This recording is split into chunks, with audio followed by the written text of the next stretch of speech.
Miss Odisha India miss Odisha India 2025 कौन कहबे? देखो ये गोटे बहुत बड़ अपॉर्चुनिटी आमती मु कहली कि एठी आगु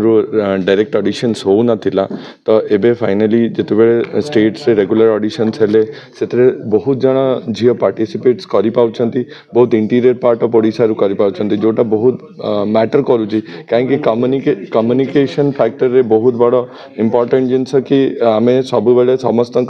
से फाइनेंशियल स्ट्रेंथ नहीं कि सब जगह पहुंची पारे आउ मु सब चाहे टैलेंट कौटू भी आसीपे कौ गोटे रूरल पॉइंट रू भी गोटे टैलेंटेड छुआ थाई पारे तो से बहुत इंपोर्टेंट कि ये अपॉर्चुनिटी रेगुलरली मिलू ऑडिशंस गुड़ाक आम स्टेट रे हेले बहुत सारा चांसेस बढ़ी पारे कि आमे मतलब ओडिशा रु गोटे मिस इंडिया देखि पारिबा फ्यूचर रे। सर एडा केते चैलेंज रह ओडिशा पे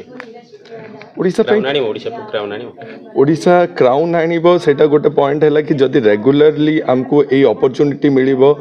जो बूस्टा छुआ को दरकार कहीं जदि आमे से बूस्टा न पाइबा ताहले केमिति आमे